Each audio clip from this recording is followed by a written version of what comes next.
Muito bem. Chegamos ao quadro A Voz do Divino, que é o momento da ministração da palavra de Deus. Tá? Louvado seja o nome de Jesus. E estamos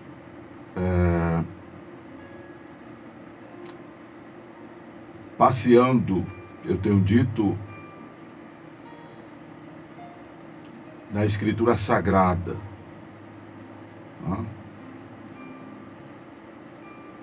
Louvado seja o nome de Jesus.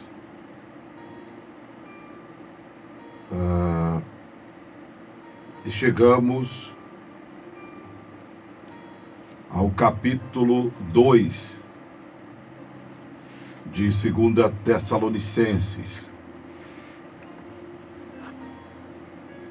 Como dissemos na abordagem do primeiro capítulo desta carta de Paulo aos Tessalonicenses, a segunda, a igreja tessalônica ela era fascinada por assuntos escatológicos. Né? Ela me lembra os cristãos, como eu já disse, que tem um fascínio pelo livro de Apocalipse, por conta do cenário apocalíptico que descreve a abertura dos selos, o toque das trombetas, o derramar das taças. E aí acontecem situações catastróficas como jamais aconteceram no mundo e jamais acontecerá. Serão dias realmente pavorosos, para termos ideia. Inclusive, eu quero até fazer um convite a você. Eu tenho no YouTube Acorda a Bênção abordagens sobre a abertura dos 7 selos, do toque das trombetas e do derramar das taças. Está lá no YouTube Acorda a Bênção, você pode acompanhar. Vou até trazer esse projeto para cá qualquer dia desses. Né? E só para termos uma ideia que serão momentos pavorosos, e a própria Escritura diz que serão dias que nunca houveram e que nunca haverão depois. Terça parte do mundo vegetal será queimado. Significa dizer que a respiração da população mundial estará em colapso. Terça parte da água potável será contaminada. Pense no colapso que será isso. Dificuldade de respirar, a gente já tem uma ideia por causa da Covid, é uma coisa que leva as pessoas a um pânico muito grande. Porque sem respirar morre. Se não respirar direito, morre. Sem beber água, além de se desidratar, vai morrer também. Só para você ter uma ideia. Fora tantas outras coisas que acontecerão. Como pestes, enfermidades e tudo mais. Porém, este período será o período da grande tribulação. Aí, preste atenção a isso. O que estava acontecendo em Tessalônica.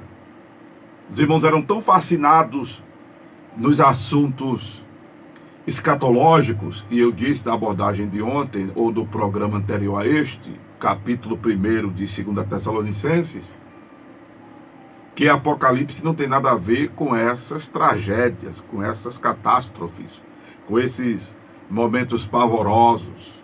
Apocalipse significa revelação. No carnaval do ano passado, que eu inclusive recebi a inspiração do Senhor para tratar desses assuntos, e tive confirmação quando houve aquele movimento do macetar o Apocalipse. Vocês sabem disso, porque isso inclusive repercutiu no mundo todo. O Apocalipse está chegando, disse Baby Consuelo. E aí disse Ivete Sangalo, a gente vai macetar o Apocalipse. E aí houve uma busca muito grande sobre o assunto na internet. E isso foi bacana porque quem não estava atento ao episódio da volta de Jesus passou a saber que Jesus vai voltar. Crendo ou não, Jesus vai voltar. Aceitando ou não, Jesus vai voltar. Né? E se abriu uma atenção para os acontecimentos apocalípticos. Mas eu quero dizer que Apocalipse significa revelação. Apocalipse é desvendar o que está oculto. Né? Então não tem nada necessariamente a ver com catástrofes. Mas foi por conta dessa torção dos ensinamentos escatológicos, foi por conta dessa deturpação do vaticínio profético futuro, que traz essa revelação do que vai acontecer, que mesmo fascinados, os irmãos de Tessalônica ficaram assustados, ficaram em pânico, ficaram em pavor, ficaram assustados. Aí Paulo escreve para que eles, inclusive, não se removessem facilmente do entendimento, nem se perturbassem, quer por espírito, quer por palavra, quer por epístola, como se de nós, disse Paulo, ele da sua comitiva, o dia do Senhor já estivesse perto. Esse dia do Senhor que Paulo se refere seria ou é a parousia. Que Paulo se refere aqui a parousia. O que é a parousia? A parousia é vamos dizer que seja a segunda fase da vinda de Jesus para o arrebatamento da igreja, o que poderíamos também pontuar como a terceira vinda. Porque primeiro Jesus veio em carne e osso. Em segundo momento, Jesus vem, e ministramos sobre isso no capítulo 1 de 2 Tessalonicenses, ele vem para arrebatar a igreja. E no terceiro, aí nesse arrebatamento para a igreja, ele ficará sobre as nuvens, os mortos ressuscitarão primeiro, os vivos serão transformados e subiremos a encontrar com os que ressuscitaram. Iremos nos encontrar com os que ressuscitaram para irmos ao encontro do Senhor nos ares. Daí, a igreja entra nas bodas do Cordeiro e na terra ficam os que não se converteram a Jesus, os que não viveram em função de Jesus, os que não procuraram fazer a vontade de Jesus, os que não coadunaram seus conceitos, sua linguagem, seu procedimento, seu comportamento, sua vida aos ensinos de Jesus. Frequentava a igreja, tem nome de crente, nome de pastor, bispo, apóstolo, divino, lelele, papapá, quase Deus. Falava em línguas estranhas, profetizava, curava enfermos, expulsava demônios usando o nome de Jesus, porque é o nome de Jesus quem faz isso. Dizia Senhor, Senhor, mas não fazia a vontade do Pai. Vai ficar. Frequentava a igreja, sabia cantar hino, sabia versículo da Bíblia, não se convertia a Jesus. Vai ficar. Aparentava santidade, mas por dentro era um sepulcro caiado. Vai ficar.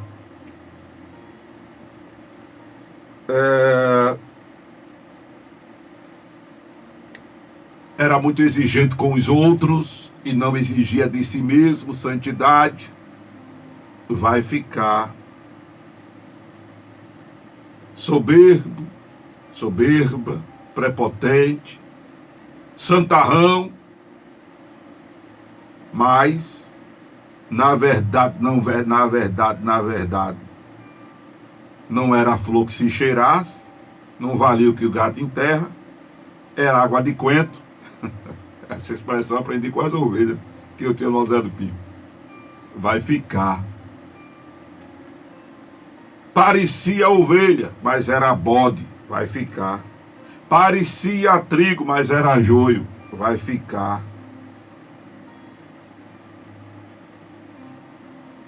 Tinha aparência de piedade, mas era ruim por dentro, vai ficar. É bronca. Porque nem todos que dizem Senhor, Senhor entrarão no reino dos céus.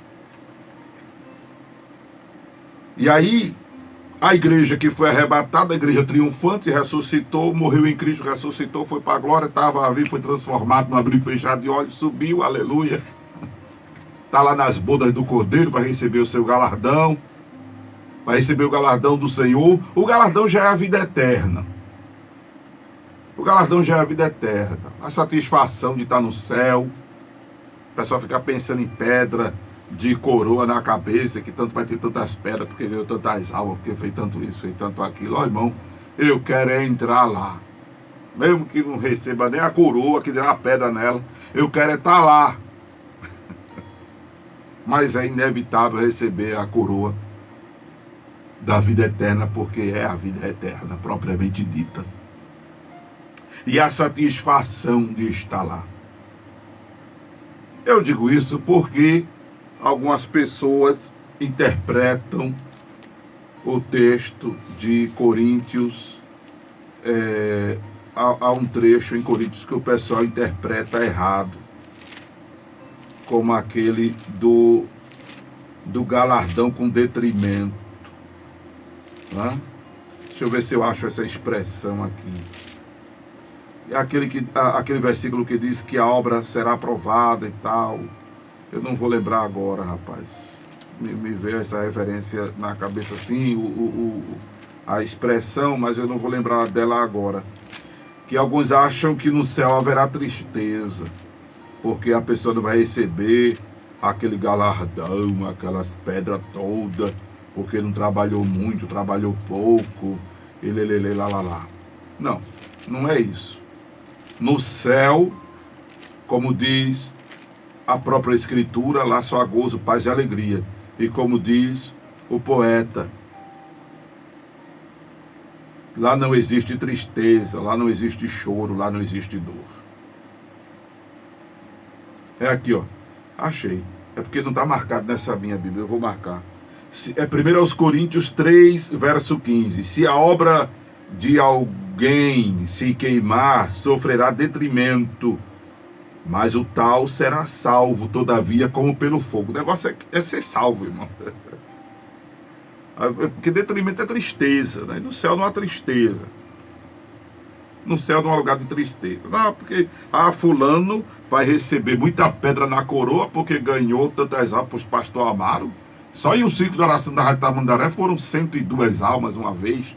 Só no Acorda da Benção, quando ele saiu de lá da madrugada, foram quase 700 conversões, fora as outras que ele não contou. Aí o pastor Amaro vai receber uma pedreira na cabeça. Cadê alma para Jesus? Não, não é assim, não. Aí fulano que não é evangelizado ganhou uma alminha. Não se esforça para levar uma pessoa para a igreja. Isso aí, meu Deus do céu. Ele vai lá no céu, vai receber a coroa porque é de graça. Ô, irmão, não é assim. Não é assim. Aí vai olhar pastor Amaro com a pedreira na cabeça. Pastor Amaro alega, eita glória, quem quer pedra? E o outro lá, ô Jesus, por que não trabalhei tanto? Ô, eu tô tão triste. Mas rapaz, era para eu ter evangelizado mais.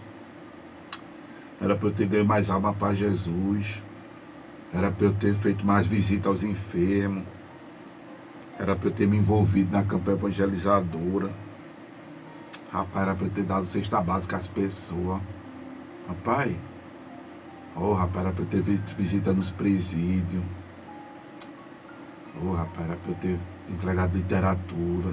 Mas, rapaz, irmão, me chamava para evangelizar, eu não ia. Rapaz, aí ficar assim no céu triste. Não, irmão, no céu não é lugar para tristeza, não.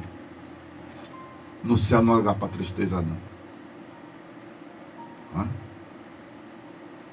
Agora, não devemos nos gabar de fazer alguma coisa aqui. Quem evangeliza, quem vive pregando, que nem eu, todo dia aqui na rádio, e se der lugar eu falo de Jesus, Jesus na veia, de um jeitinho vou entrando, vou chegando,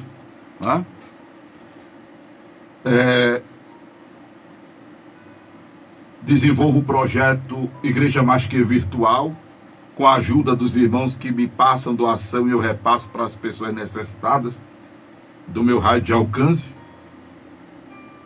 Cesta básica quando chega, fralda geriátrica quando chega, uma visita ali otacular, um curativo outro ali. Eu vou me gabar disso, porque foram quase 700 conversões, mais de 700 conversões nas madrugadas durante 18 anos aproximadamente, precisamente 17 anos e 9 meses eu passei na outra emissora de madrugada. Mais de aproximadamente 700 conversões, aproximadamente, que isso que eu computei. Aí eu vou me gabar porque eu fiz isso e aquilo. Eu não fiz nada. Porque eu fundei uma denominação, Templo do Corpo de Cristo, que agora em 2025 completa 24 anos, porque eu construí um templo com capacidade para 200 pessoas sentadas, porque eu fundei a COIDEM, a Convenção Interdenominacional de Ministros Evangélicos, porque no dia 6 de maio de 2025 eu fui diplomado, membro da Academia Cristã Brasileira de Escritores e Notáveis, porque eu faço... Ensinado é a mesma coisa.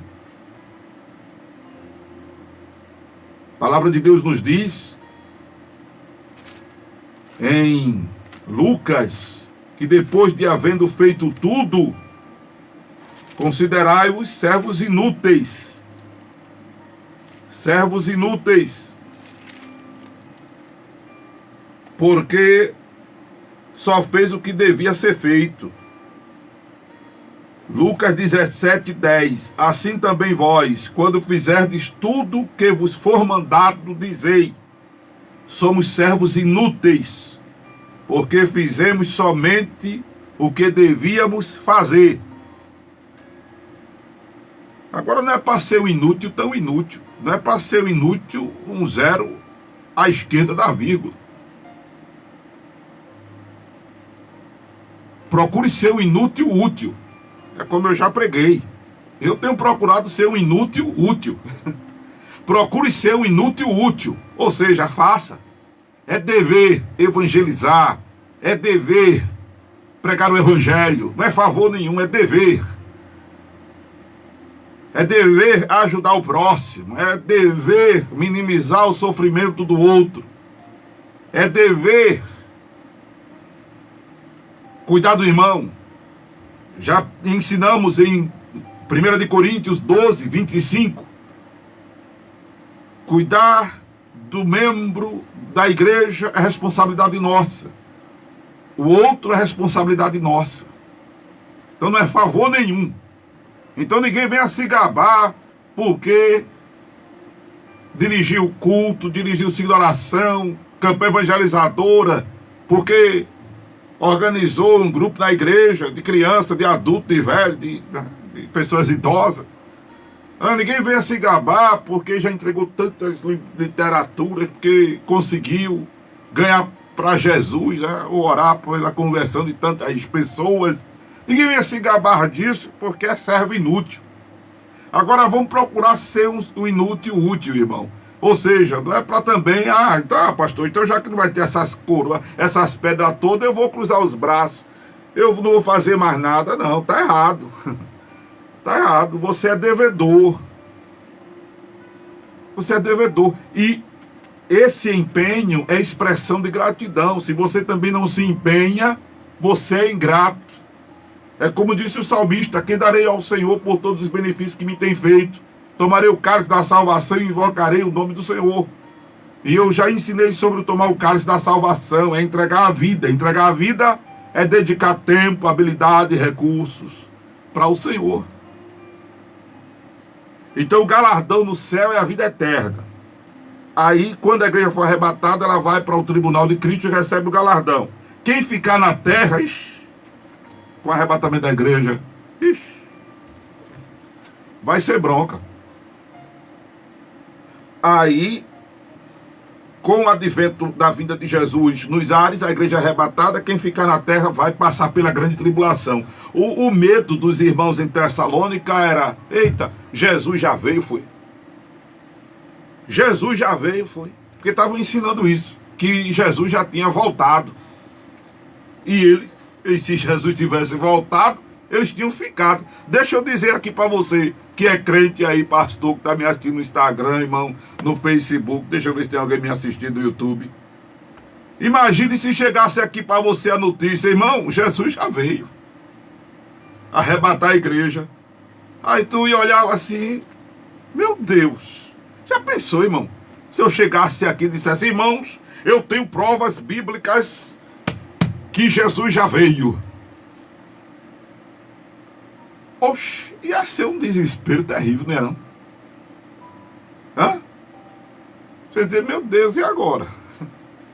E agora, papai? E agora?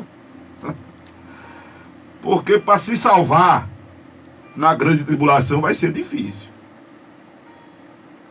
Vai ser difícil. Eu costumo dizer que para se salvar depois do arrebatamento da igreja, vai ser pelo um cabelinho de sapo. Agora, a notícia triste é que sapo não tem cabelo. É só essa a notícia. Aí os cristãos de Tessalônica ficaram aperreados. E agora? Agora um abraço. Agora um abraço. Aí estavam assustando o povo com esse ensinamento. Tem grupos religiosos por aí que dizem que Jesus já voltou. Inclusive, eu achei interessante que eu tenho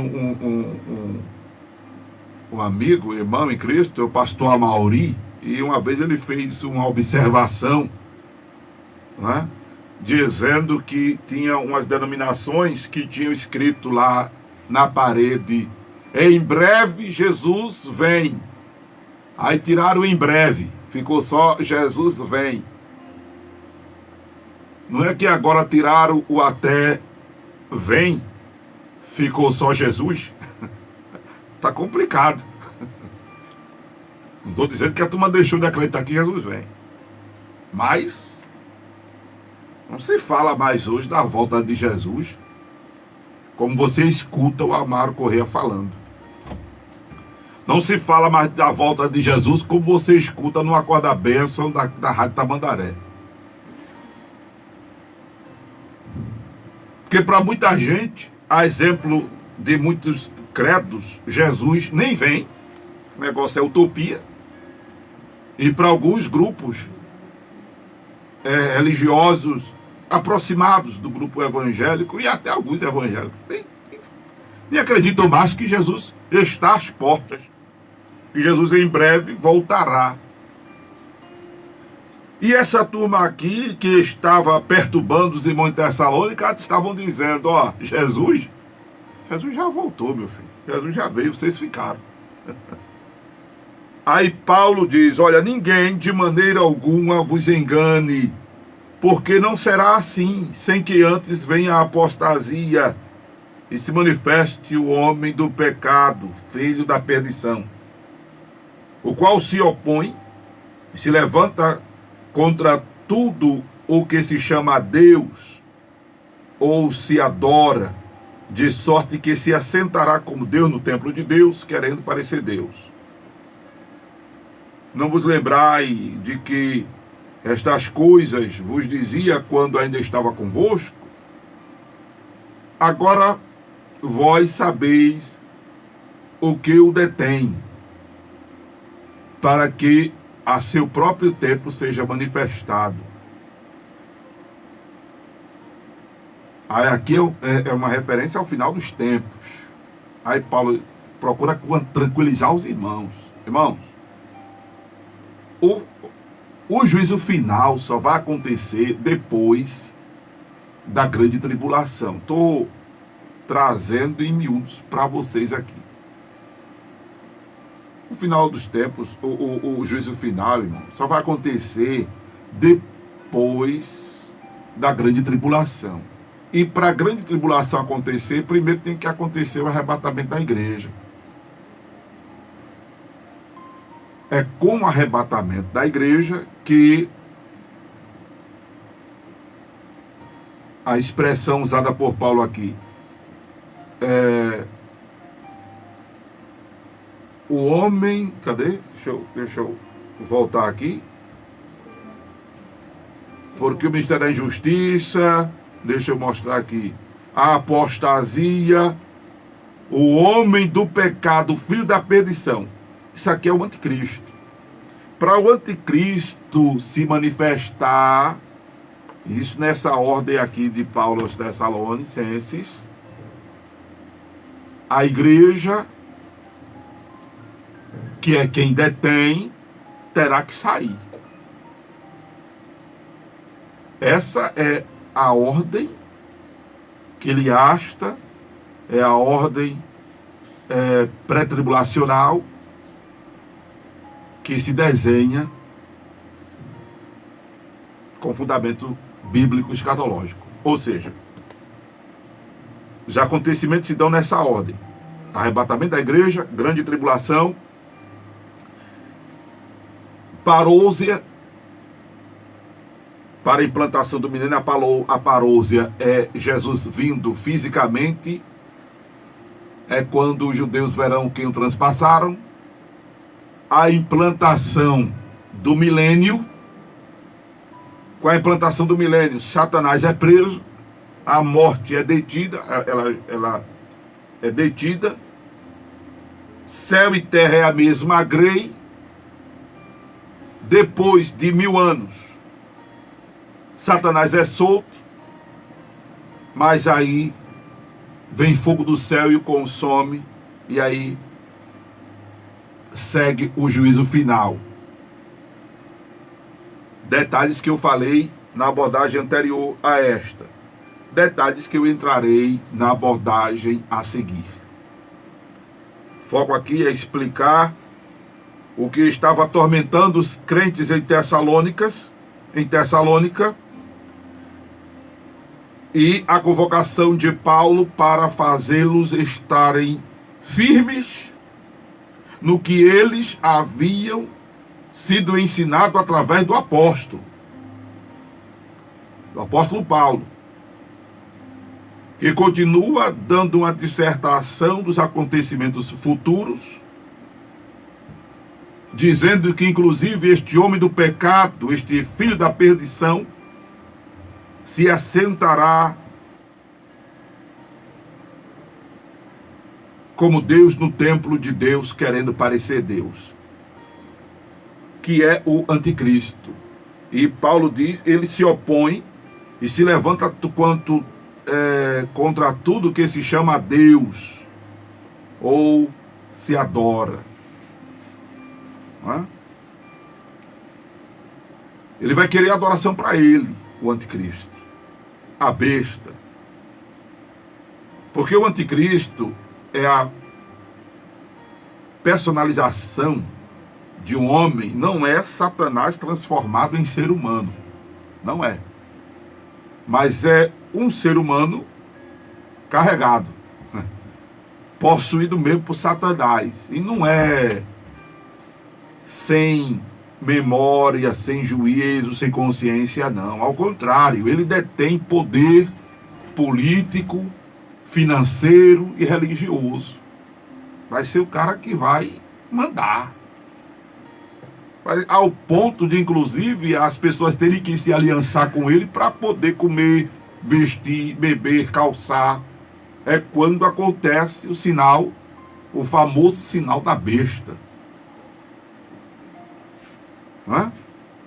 É quando todo esse sistema será implantado. Mas para isso acontecer, quem o detém que é a igreja, será arrebatada. Aí Paulo segue com o ensinamento. Aí ele fala aqui do Senhor desfazendo pelo sopro de sua boca, pelo esplendor da sua vinda, que é exatamente isso aqui, é depois da parousia. Isso aqui é o final do milênio, é o final exatamente do milênio. Mas aí já passou a grande tribulação. Já se decorreram 1000 anos de céu e terra sendo a mesma grei, que é o milênio. Vai participar do milênio quem ficou vivo e não foi arrebatado e se salvou da grande tribulação, bem como a igreja que no arrebatamento ressuscitou e foi transformada. Serão para esses que céu e terra será a mesma grei. Então o milênio será constituído de corpos gloriosos e de corpos ainda suscetíveis à morte, se bem que a morte aí já está presa. E essas pessoas passarão pela mesma metamorfose para poder... A metamorfose é transformação. Passará por essa mesma transformação para ir morar no céu, para a eternidade.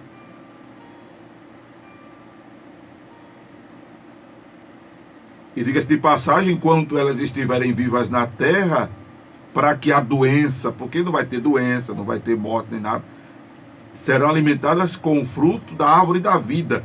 O Éden, que está encantado, é uma expressão de um irmão, que eu gostei muito dela. O Éden será desencantado. Porque quando o homem pecou, e Deus expulsa ele do Éden e põe anjos com a espada desembainhada, impedindo o acesso à árvore da vida. Porque se eu tivesse acesso à árvore da vida, meu irmão, ixi, ia ser bronca, eu ia conviver eternamente com essas 3 hernias de disco. Eu ia conviver eternamente com as patologias, tu também. Não só sou eu não, tu também. Cheio de dor. Não ia morrer nunca. Ia sofrer sempre. Aí para isso não acontecer, Deus disse, chega não, aqui não.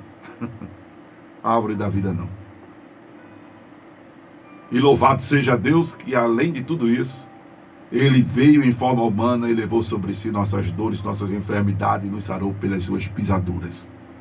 Oh, glória a Deus! Esse capítulo de 2 Tessalonicenses é muito rico, né? Aleluia!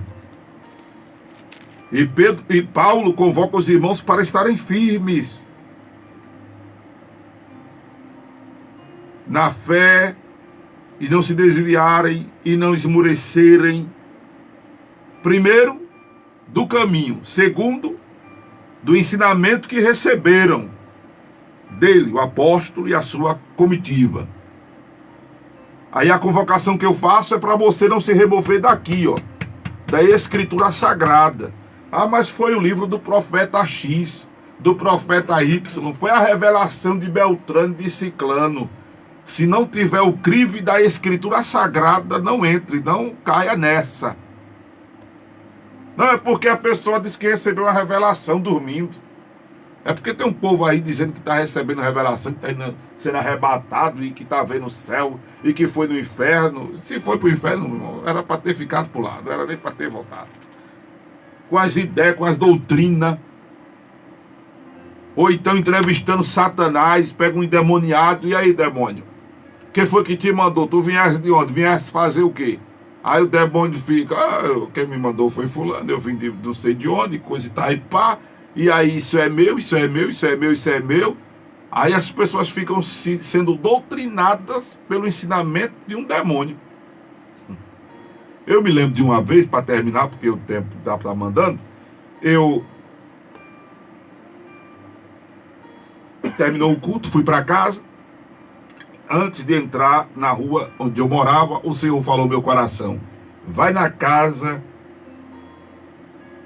do irmão. Eu poderia até dizer o nome dele aqui, porque não compromete o nome dele.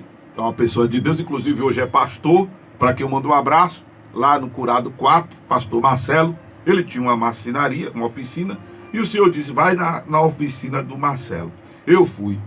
Quando eu cheguei lá, tinha uma jovem do lado de fora e outra lá dentro. Quando eu passei por essa que estava do lado de fora, ela olhou para mim e fez... Eu disse, Eu não disse amostradinho não, porque não havia essa linguagem. Já não tinha lançado esse movimento. Aí eu entrei lá e estava um movimento. Tinha uma jovem que se dizia membro de uma denominação, não duvido que fosse, né? De uma congregação pentecostal. Não, essa que eu estou me referindo primeiro, ela era de uma igreja tradicional. Igreja tradicionais, não sabe, o pessoal não tem esse negócio. Hoje as pentecostais também estão assim, não tem, hoje tá mais comum, né? Mas alguns anos atrás, as igrejas mais tradicionais, as meninas só as meninas usavam brinco, um batom, colar, uma calça comprida. Hoje, no movimento pentecostal, a turma já está usando isso também. Calça comprida, brinco, batom, colar, chapinha no cabelo, e lelele, papapá. Hoje está todo mundo usando. A turma descobriu que pecado não tem nada a ver com isso. Isso não tem nada a ver com pecado. A turma já descobriu isso. Mas beleza, vamos lá. A experiência. Aí, do outro lado, tinha uma menina que era de uma igreja pentecostal. Essa não usava brinco, não usava colar, não usava calça comprida, não usava batom. E ela era exatamente ela que estava endemoniada. Era exatamente ela que estava endemoniada. E os irmãos sai. E aí, quando eu cheguei, tinha uma pessoa entrevistando a menina endemoniada. E o demônio, né? Supostamente o demônio olhou para aquela menina da igreja tradicional e disse, esse colar é meu, esse brinco é meu, esse batom é meu, essa calça comprida é minha. Opa aí. Pessoal, deixa... A coitada da menina, rapaz, eu fiquei com tanta pena, mas entrou num pranto tão grande, num choro tão terrível. Não, mas calma, isso não é nada de Satanás, Satanás não tem nada aqui. E fomos lá, expulsamos aquele demônio em nome de Jesus. Mas há algum tempo atrás eu escutava muito o pessoal entrevistando demônio para doutrinar a igreja. Aí já pensou, irmão? Espero que hoje não aconteça mais isso, não. Se está acontecendo, eu não sei. Mas teve uma época que acontecia isso com força. Era o que estava acontecendo na igreja de Tessalonicenses. E às vezes não precisa a pessoa estar possuída pelo demônio, não. O texto que a gente acabou de ler, a palavra de Deus nos diz que esse engano, não é? Ele é feito por pessoas malignas. Deixa eu ler esse texto todo. É curto para terminar essa abordagem. Eu vou ler a partir do versículo de número 6. 2 Tessalonicenses, capítulo 2, verso 6. E agora, vós sabeis o que o detém, para que a seu próprio tempo seja manifestado.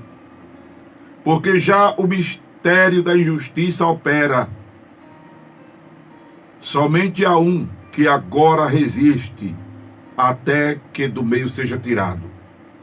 E então será revelado o iníquo, a quem o Senhor desfará pelo sopro da sua boca, e aniquilará pelo esplendor da sua vinda.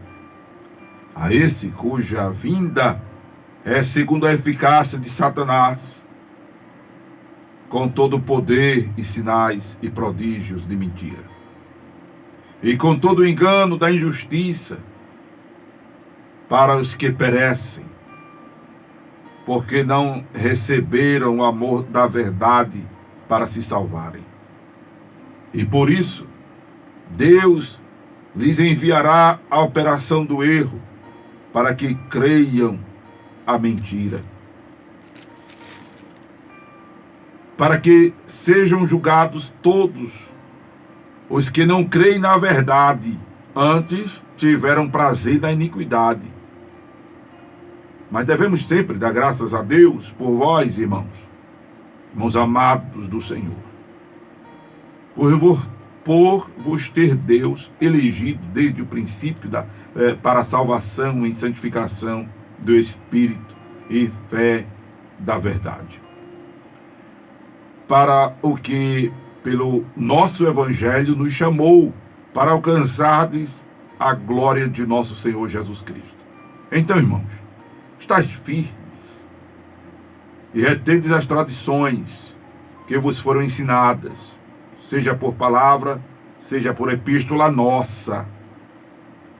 E o próprio nosso Senhor Jesus Cristo, nosso Deus e Pai, que nos amou e em graça nos deu uma eterna consolação e boa esperança, console o vosso coração e vos conforte e vos consorte em toda boa palavra e obra. Então veja só, quem ama a iniquidade, quem tem prazer na iniquidade, é que recebe o espírito do erro para crer em mentira. Eu volto a falar desse assunto depois, mas para entender essa fala aqui, eu já disse em outra abordagem, quando a pessoa busca a verdade, ela esbarra na verdade. Se busca a verdade, esbarra em Deus. Às vezes você vai para uma igreja que não prega a palavra de Deus, não ensina o evangelho como deve ser ensinado, mas você está em busca da verdade. Eu conheço pessoas que já, pastor Amaro, eu já frequentei religião X, Y, Z, eu já frequentei igreja A, B, C, D, F, G, H, J, e agora encontrei um lugar onde eu vejo a verdade de Deus, porque estava buscando a verdade. Agora, quem quer enganação, quem quer uma igreja que se adeque à sua vida, aí recebe o espírito do erro. Entende o que eu estou falando? Se você entende essa palavra, agora não, depois da live, deixa o comentário aqui no Instagram dessa live, deixa o comentário aqui no YouTube dessa ministração, deixa o comentário aí no Face dessa ministração. Se você entende o que eu estou falando. Pastor, entendeu ou não entendi? Se não entendeu, eu explico. Amém? Olha, se você busca a verdade, você vai esbarrar nela. Agora, se você não quer a verdade, você quer ser um cristão meia boca, você está em busca só da bênção, aí, meu irmão, o espírito do erro é quem vai se apresentar a você. Se esta palavra não mexeu com você, não lhe ajudou em nada, aí foi a voz de Amaro Corrêa. Mas se esta palavra lhe impactou, lhe consolou, lhe exortou, lhe edificou, aí o que você ouviu foi a voz de Deus, a voz do divino.